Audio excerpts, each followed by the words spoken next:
Alright, mega mega love shoutout mga kabsat. Nandito tayo kay Senator Risa Hontiveros. Maki-update nga tayo saglit. So, 3 hours ago, may Thanksgiving Mass para sa Iska 60th birthday. Happy birthday, Senator Risa. Ayan, no? Wow naman, Senator Risa. Senior na pala si, ano? Senator Risa, 60th birthday niya, oh. Yun eh. Happy birthday po, Senator. Actually, kahapon yung birthday niya. Pero syempre, kapapost lang niya kanina. Tapos ito, sabi dito, Gen Z. Yun lang, copyrighted yung music. Sabi dito nito, Umaura siya, Hontiveros, Aurawing, Senator Risa. Yawn. Tingnan natin isa naman. National Rare Disease Week of 2026, 9 hours ago. Meron yung video yun. Kahapon ko pa nakita yun eh. Anti-political bill na sponsor na sa Senado. Okay, ayos. Meron yung video eh. Teka lang, sana yung video yun? Ito pala. Ay, wait. Live sponsorship ng Magna Carta. Hindi yan yun. Wait lang. Saglit lang Meron dito eh. Wait lang, mabsat. Hindi yan yun. Sa yesterday. Ika natin saglit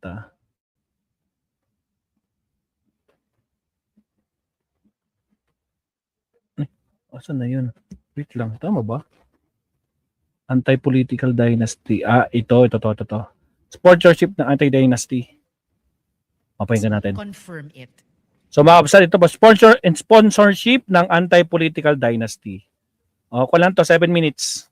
And yet, for nearly 40 years, that constitutional command has remained unfulfilled. In the 20th Congress, before the Filipino people, we, dear colleagues, are given the opportunity to decide whether we will give life to that promise. Mr. President, sa araw pong ito, I am honored and deeply humbled to sponsor Committee Report number 33 in substitution of Senate Bills 18, 35, 285, 1548, 1558, 1616, and 1854, sponsored by Senators Padilla, Lacson, Erwin Tulfo, Pangilinan, Ejercito, Aquino, and Legarda, at ang inyong lingkod. Ito ay produkto ng mga committee hearings natin sa Senado, mga consultations na ginanap sa iba't ibang rehiyon sa Pilipinas, at mga komento at suhestyon ng mga eksperto at karaniwang Pilipino. Nadinig natin ang suporta ng mga estudyante, mga manggagawa, at mga local government officials. At atin ding pinakinggan ang agam-agam ng mga may pagkiling sa dinastiya sa kung anumang dahilan. But let us speak plainly. Political dynasties are not only a political issue, they are an economic issue. Studies by the Ateneo de Manila University, the University of the Philippines, and reputable think tanks have consistently shown a correlation between entrenched dynasties and higher poverty incidence, weaker human development outcomes, and slower local economic growth. Sa mga lugar kung saan umiikot lamang sa iilang pamilya ang kapangyarihan, malimit, mas mataas ang kahirapan. Mas mahina ang mobility, mas limitado ang oportunidad. Why? Because competition disciplines power. Kapag masikip ang pintuan papasok sa politika, masikip din ang daloy ng ideya, reforma, at oportunidad. Walang incentive para maging achiever, maging magaling at masinop na lingkod bayan, kasi nga naman, pasa-pasa lang. The position becomes a birthright and not something to fight for. We must also address corruption. When several members of one family simultaneously hold office across a province, city, or municipality, accountability becomes complicated. Hindi ito pag-aakusang may mali agad. Ngunit aminin man natin o hindi, may structural incentive for mutual protection. Oversight weakens when authority circulates within the same family network. Investigations can become politically fraught. Local institutions may hesitate. Hindi po pwedeng sabihin na mabait naman si governor. Wala naman dungis si mayor. Democracy does not depend on personal virtue alone. It depends also on institutional safeguards. We want those institutional safeguards. Dear colleagues, we understand the sensitivity of this measure. Many of us come from families with long traditions of public service. Totoo po, marami sa mga pamilyang nasa politika ay naglilingkod ng marangal at may dangal.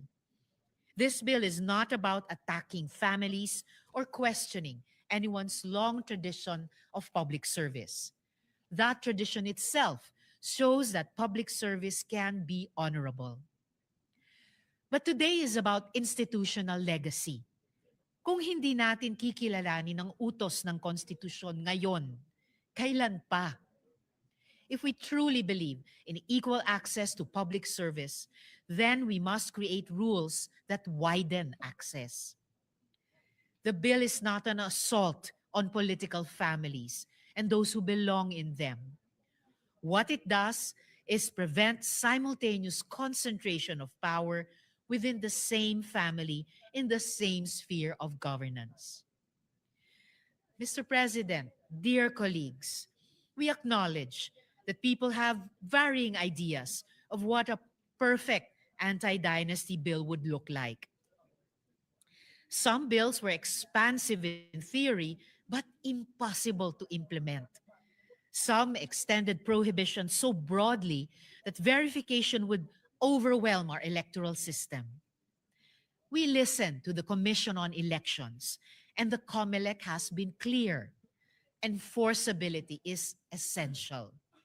That is why this bill limits the prohibition to relatives within the second degree of consanguinity or affinity and applies it within defined territorial jurisdictions. Ako man po ay tumalima dito, Mr. President, kahit ang sarili kong panukala ay hanggang fourth degree. This bill is at bottom a convergence of principle and practicality. A bill that can hopefully find consensus among the widest number of stakeholders, but at the same time, effect meaningful change. Hindi ito perpekto, ngunit ito ay posible. At ito ay makabuluhan. At sa politika, ang posible ngayon ang nagiging pundasyon ng mas malalim na reforma bukas. Yun. I stand before you today, Mr. President, believing deeply and truly that this is a bill that will create meaningful impact, not just for our democracy, but for ordinary Filipinos. Ito ay panig sa kabataang may pangarap tumakbo, ngunit walang apelyidong kilala. Ito ay panig sa guro, sa negosyante, sa health worker, sa magsasaka na may kakayahan, ngunit walang politikal na makinarya. Ito ay panig sa patas na laban. Democracy survives not because power is comfortable, but because power is accountable. Mr. President, distinguished colleagues, para sa isang kinabukasang puhunan ang kakayahan, hindi apelyido, with humility, with respect for this institution, and with fidelity to the Constitution, I respectfully sponsor this measure and urge its approval. Salamat po, Mr. President. Yun. Thank you, Majority Leader. Also to co-sponsor. Alright. Iba talaga si, no? Iba talaga si Senator Risa, mga kakabsat, si Leonardo, ibang klase. Talagang dire-diretso ang pagpupush niya. Pero so far, marami po ang sumusuporta. Especially yung mga locals, yung mga pinupuntahan niyang mga local, like yung sa Cagayan, dyan sa doon sa kwan ni Mayor Vico. Sila yung mga talaga nagsumusuporta diyan. So, let's see kung talaga mag-push siya, pero grabe talaga ang pag-push dito ni Senator Risa. Congratulations, Senator Risa. Mukhang baka magtagumpay siya dito ngayon. Alright, meron pang isa. Share ko lang ito. Wait lang. Meron pang isa. Ito yung latest kay Senator Risa. Isa lang to. Share ko ulit. Alright. So ito po mga absat, no? Deputy Speaker Majority Leader Risa Hontiveros on Wednesday, that was yesterday, February 25, EDSA Day, proposed the inclusion of the financial educational program during the plenary debates on the Senate Bill number 1744 to better protect Filipinos from falling prey to abusive lending firms. Weighing in the issue, Hontiveros suggested mandating the Bangko Sentral ng Pilipinas to teach Filipinos how to avoid debt traps and strengthen their financial strategy. Actually, ang galing nila ang galing nila magpautang, pero yung interest paktay ka. Diyan ako nababaon si maestro diyan. Ang daming bangkong tumatawag sa akin, gusto akong pautangin, pero ayaw ko tanggapin. Pero putragis yung mga credit card natin, talagang kahit ayaw mo padagdag ng padagdag naaakit tayo. But anyway, maraming salamat Senator Risa. Actually, mayroon pa yung iba aside from Senator Risa, nandiyan naman si Senator Win Gatchalian, Senator Gatchalian, Deputy Minority Speaker Joel Villanueva on Wednesday. What measures are being taken to secure Securities and Exchange Commission on weed and unscrupulous online lending applications, lending plenary debates. Yung pinaka-topic nito, syempre, ito. Senate pushes measures safeguard citizens' rights in daily transactions and law enforcement. Lawmakers on Wednesday, February 25, turned their attention to the measures aimed at strengthening citizens' protection and accountability in public service. On the agenda was Senate Bill number 1744, which seeks to regulate debt collections practices and protect debtors from harassment, abuse, and unfair treatment. Senators also considered Senate Bill 1908, or the proposal requiring the office to wear body cameras during operations with penalties for violations. When taken together, the initiatives and designs to promote fairness, transparency, and trust between citizens and institutions. The bill underscores the Senate's effort to safeguard right in everyday transaction and law enforcement, reflecting a broader push to reinforce accountability to the grassroots level. Yun . Pero siyempre, tinutukan natin dyan, si Senator Risa lang. Yung iba, may mga iba rin silang dito, pero hindi na masyado. Basta tutok lang tayo kay Senator Risa. Joel, musta ka na? Agoy. So, and po, yung nangyari na plenary session kahapon, habang EDSA Day po kahapon, 40th EDSA Day. So again, maraming salamat, Senator Risa. So yan lang po update natin kay Senator Risa. Sa kanya lang tayo nakatutok so far. So hanggang sa muli, Sir Leonardo, magre-relive ulit tayo, no? Magre-relive tayo. O sa mga nandito pa po, magre-relive po si Maestro. Babalik tayo sa ICC. Tingnan po natin kung umiiyak pa rin itong si Kaufman. Maraming salamat, Pabsat. Hanggang sa muli, kita-kits tayo maya-maya. In few minutes, kita-kits po tayo. Maraming salamat. Bye-bye. Kasi nakaka na tayo . Ilang minutes? 2 hours, 30 minutes na tayo nakalive. Kailangan putulin ko. Masyado nang mahaba tong 2 hours.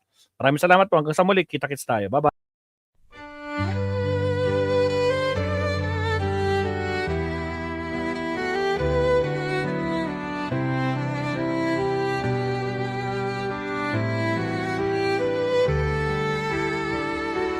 Bawat hakbang, tinik ang iyong daan. Sa sariling bayan, ika'y hinusgahan. Ika'y siniraan ng ganit sa